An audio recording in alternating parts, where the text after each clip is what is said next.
बिस्मिल्लाहिर्रहमानिर्रहीम। अस्सलाम वालेकुम।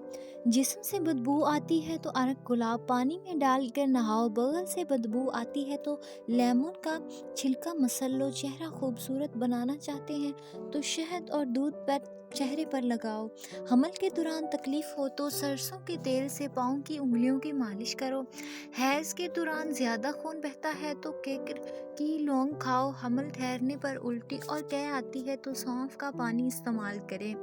गुलाब के फूल के चंद पत्ते चबाने से खून की कमी दूर हो जाती है। जो औरतें तंग कपड़े पहनती हैं इनमें पेशाब के इन्फेक्शन का मसला हो जाता है। ज़ेब्रा को देखने से बहंगापन दूर हो जाता है। बकरी पालने से दिल नरम हो जाता है। भेड़ को पालने से हिम्मत पैदा होती है। बतख के अंडे खाने से जवानी दोबारा आती है।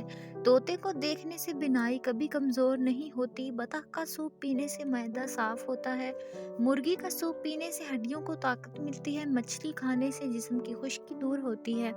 मछली के तेल से सांस की बीमारी नहीं होती। ऊँटनी की चर्बी के तेल से बाल लंबे होते हैं।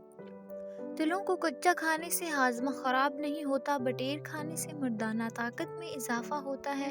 अगर कोई बच्चा बड़ों से जुबान दराजी करता है 7 बार सूरतुल कौसर मुकम्मल पढ़कर पानी पर दम करें और सुबह मुंह निहार बच्चे को पिलाएं। ये अमल 21 रोज जारी रखें। माहवारी के दौरान अगर दर्द ज़्यादा होता है तो पहले ही दिन गर्म पानी में 1 चम्मच शहद डालकर पिएं। इससे दौरान मिर्चों वाली चीज़ों से परहेज़ करें क्योंकि मिर्चें सिर्फ सूजन को बढ़ाती हैं। रोटी चबाकर खाने से कभी कमर में दर्द नहीं होता। खारिश का मसला हो तो अमरूद के पत्ते जलाकर खारिश वाली जगह पर लगाएं, खारिश ठीक हो जाएगी। खाना खाने के बाद अल्लाह हाफिज़, मिलते हैं नेक्स्ट वीडियो में।